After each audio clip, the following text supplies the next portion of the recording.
नमस्कार, हम प्रतिमा चौधरी। दोपहर 3 बजे के भोजपुरी समाचार में स्वागत बा। सबसे पहले प्रमुख समाचार। आज आश्विनी गते विश्वकर्मा पूजा उद्योग कल कारखाना आ हर किसिम के मिशन सबके पूजा आराधना करत मनावल जा रहल।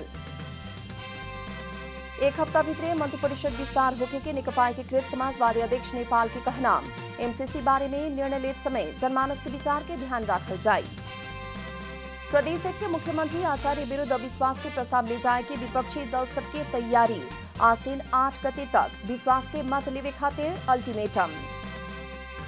अमेरिका, बेलायत, ऑस्ट्रेलिया बीच के विशेष सुरक्षा समझौता प्रति चीन के आपत्ति। 3 देश के समझौता में शीत युद्ध के मानसिकता रहल आरोप।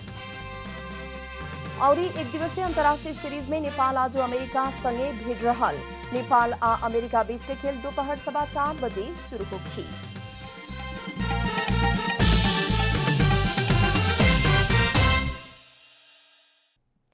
आप पूरा समाचार।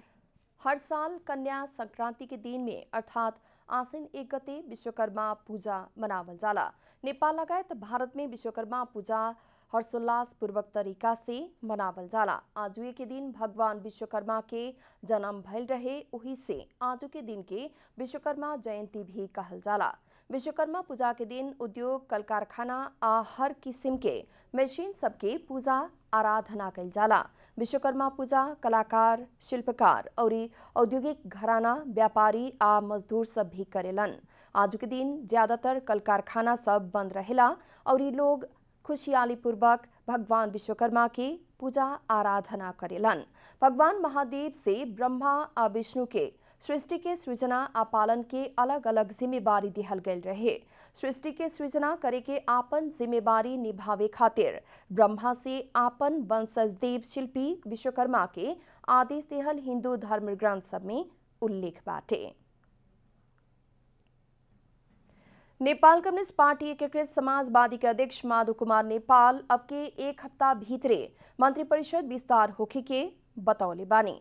बानेश्वर के आलोक नगर में पार्टी के केंद्रीय कार्यालय उद्घाटन के बाद अध्यक्ष नेपाल अब के 1 हफ्ता भीतर में मंत्री परिषद द्वारा पूर्णता मिले के बतौनी है। वहां के सरकार आ संसद में आपन पार्टी के भूमिका सत्ता पक्ष के भइल बतावत प्रदेश आ संघीय सरकार में पार्टी सहभागी बने के भी बतौनी है। अध्यक्ष नेपाल सत्ता गठबंधन के महत्वपूर्ण हिस्सा एकीकृत समाजवादी भइल भी दाबी कैनी है।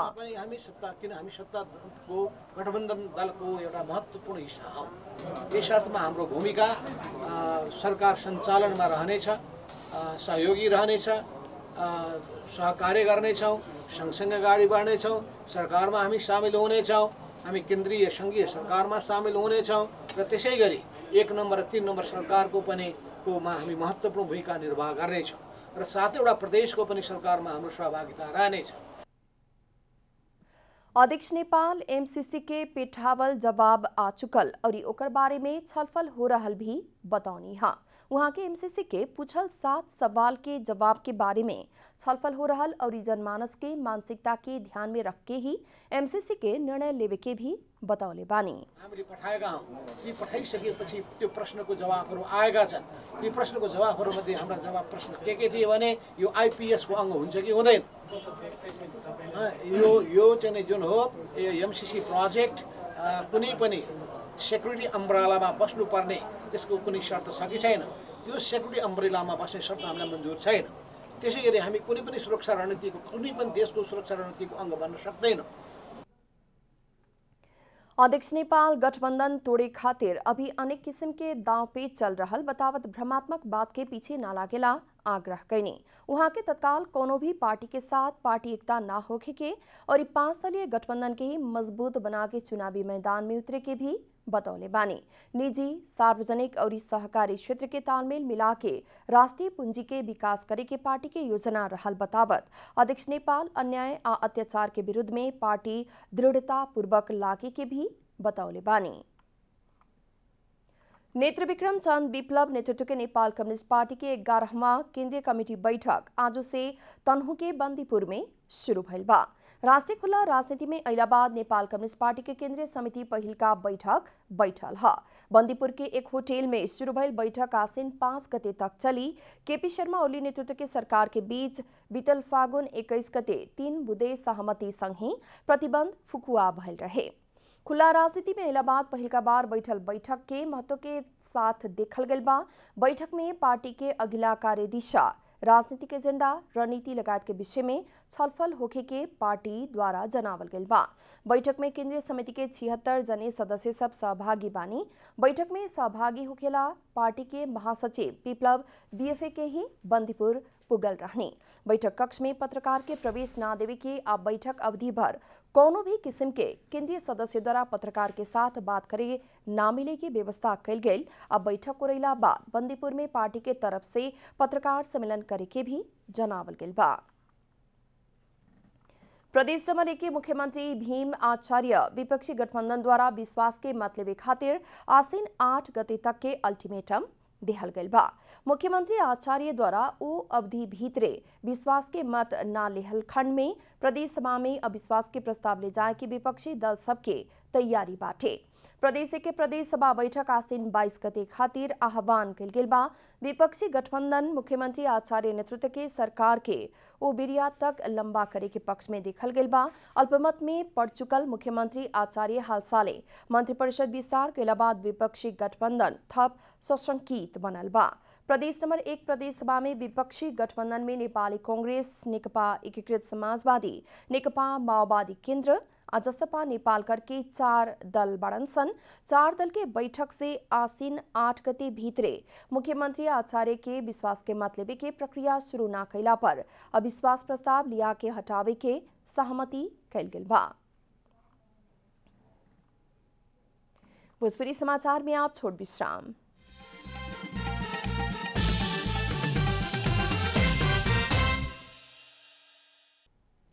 भोजपुरी समाचार में आप बाकी समाचार।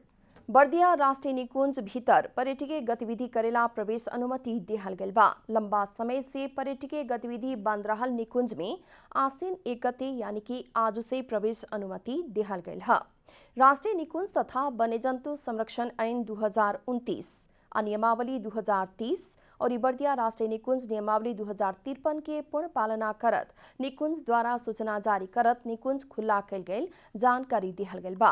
हाथी सफारी बाहे खातिर नियम अनुसार अनुमति लेके प्रवेश करे चाहे वाला पर्यटक के शर्त सहित के परिधि भीतरे रह के निकुंज प्रवेश खुला कैल गइल बर्दिया राष्ट्रीय निकुंज के प्रमुख संरक्षण अधिकृत विष्णु प्रसाद श्रेष्ठ जानकारी देहने।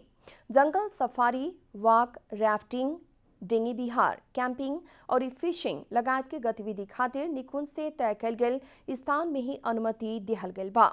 निकुंज के निर्धारित रूट में वाक करे खातिर 1 जने गाइड से 3 जने और 2 जने गाइड से 10 जने पर्यटक के पथ प्रदर्शन करे सके के प्रावधान राखल गेल बाटे।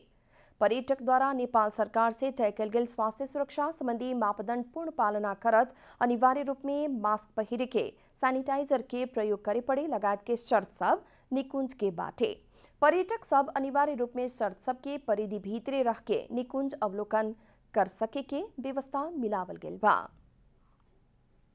इंटरनेट सेवा प्रदायक सबसे मूल्य बढ़ावे के प्रस्ताव कल गेल बा। इंटरनेट सेवा प्रदायक कंपनी सब द्वारा आंतरिक खर्चा बढ़ल कहत सेवा प्रदायक सबसे इंटरनेट के भाव में वृद्धि करे के निर्णय कल गेल है। ग्रामीण क्षेत्र में प्रति ग्राहक महीना के 150 और इस शहरी क्षेत्र में 300 रुपया के दर से इंटरनेट के भाव बढ़ावेला नेपाल दूरसंचार प्राधिकरण समक्ष प्रस्ताव कल गई। इंटरनेट सेवा प्रदायक संघ आईस्पैन के अध्यक्ष सुधीर पराजुली जानकारी देहने। प्राधिकरण द्वारा इंटरनेट सेवा प्रदायक सबके प्रतिपोल हर साल शहरी क्षेत्र में 250 रुपया और एक ग्रामीण क्षेत्र में 50 रुपया लेती आ रहल बा। अब शहरी क्षेत्र में प्रतिपोल 750 रुपया पुगावल पराजुली जानकारी देहने। प्राधिकरण के पोल के भाड़ा बापत बड़का रकम थपे पड़ला बाद सेवाग्राही संगे थप पैसा लेवे के पड़ल सेवा प्रदायक सबके दाबी बाटे। हाल ग्राहक सब द्वारा प्रति महीना 1200 से 2000 तक शुल्क तीर के नेट प्रयोग हो रहल बा। ताप्लेजुङ के प्रसिद्ध तीर्थस्थल पाथी भरा के दर्शन आज से खुला कैल गेल बा। कोरोना वायरस के कारण विगत 5 महीना से बंद रहल पाथिभरा देवी के दर्शन करे खातिर खोलल गयल है। पाथिभरा दर्शन करे के मेन मौसम भी शुरू भइला से आज से दर्शन खातिर खोलल गयल निर्णय कैल पाथिभरा क्षेत्र विकास समिति जनौले बा। समिति द्वारा स्वास्थ्य सुरक्षा के मापदंड पालना करत भक्तजन सब खातिर दर्शन, पूजा, आराधना, ध्यान आ प्रार्थना करे खातिर खोलल गयल जनावल गयल है। पाथिभरा दर्शन में आवे वाला तीर्थयात्री के सरकार द्वारा लागू कैल गयल स्वास्थ्य सुरक्षा के मापदंड के अनिवार्य पालना करेला भी समिति अनुरोध कैले बा। पाथिभरा दर्शन खातिर दशहरा, दिवाली के समय के मेन समय मानल जाला और ई समय में ही लाखों भक्तजन सब पाथिभरा के दर्शन करेला आवेला लोग। नेपाल सरकार चीन से खरीद कल के 44 लाख डोज भेरोसेल खोप आज काठमांडू आ पुगल बा। नेपाल एयरलाइंस के वाइड बॉडी विमान खोप लेवे खातिर बीएफए के रात के ही चीन तरफ गल रहे। विमान आज दोपहर 2 बजे खोप लेके लौट चुकल बा।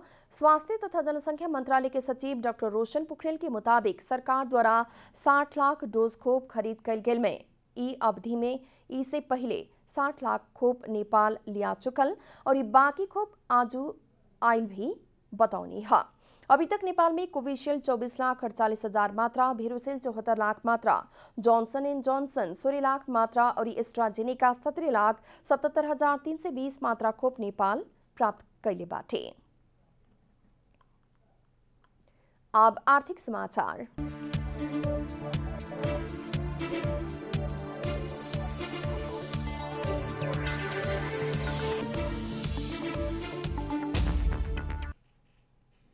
दशहरा के लक्षित करत खाद्य व्यवस्था तथा व्यापार कंपनी द्वारा विभिन्न क्षेत्र से 2000 खसी बोका आ 3000 च्यांगरा लियावे के तैयारी कल गेल बा।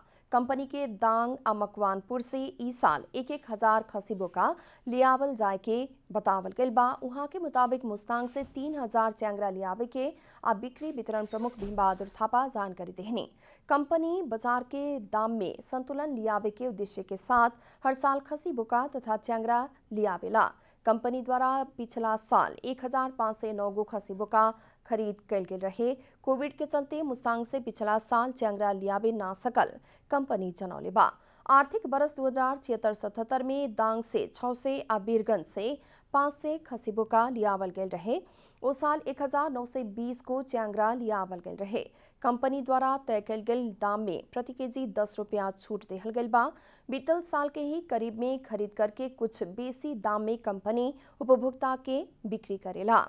बलखू टुकुचा के खसी दुकानदार सबसे आधार बना के कंपनी कुछ सस्ता में जीवित खसी बोका आ च्यांगरा के बिक्री मूल्य तय करेला। कंपनी द्वारा किसान से खरीद करत समय प्रमुख जिला अधिकारी की अध्यक्षता में जिला कृषि ज्ञान केंद्र, जिला कृषि कार्यालय और खाद्य कंपनी के कर्मचारी सम्मिलित कमेटी से भाव निर्धारण कइल जाला। भोजपुरी समाचार में फिर छोट विश्राम।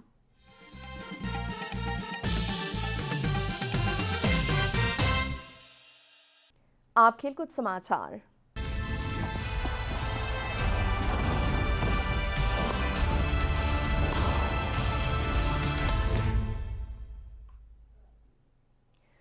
आईसीसी विश्व कप क्रिकेट लीग 2 अंतर्गत के त्रिकोणात्मक एक दिवसीय अंतर्राष्ट्रीय सीरीज में नेपाल आज अमेरिका के साथ भिड़ रहल बाटे। नेपाल अल अमीरात क्रिकेट मैदान में अमेरिका संगे भिड़ रहल बा।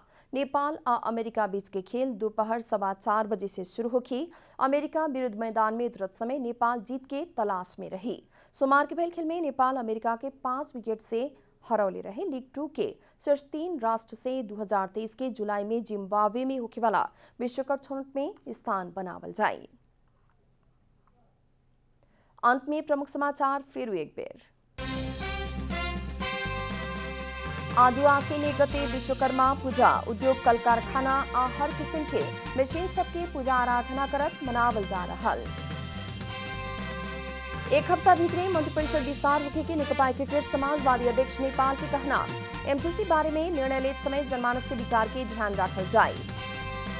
प्रदेश के मुख्यमंत्री आचार्य विरुद्ध अविश्वास के प्रस्ताव ले जाए के विपक्षी दल सबकी तैयारी। आसीन 8 गते तक विश्वास के मत लेवे खातिर अल्टीमेटम। अमेरिका, बेलायत, ऑस्ट्रेलिया बीच के विशेष सुरक्षा समझौता प्रति चीन के आपत्ति। तीन देश के समझौता में शीत युद्ध के मानसिकता रहल आरोप। और एक दिवसीय अंतर्राष्ट्रीय सीरीज में नेपाल आज अमेरिका संगे भिड़ रहल। नेपाल आ अमेरिका बीच के खेल दोपहर 4:15 बजे से शुरू होगी।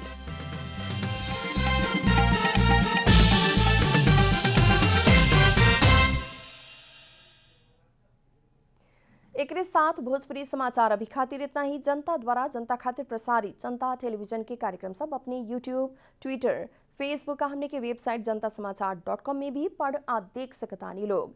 सूचना में अपने के सहभागिता, समय में समाचार, हमने के प्रतिबद्धता। नमस्कार।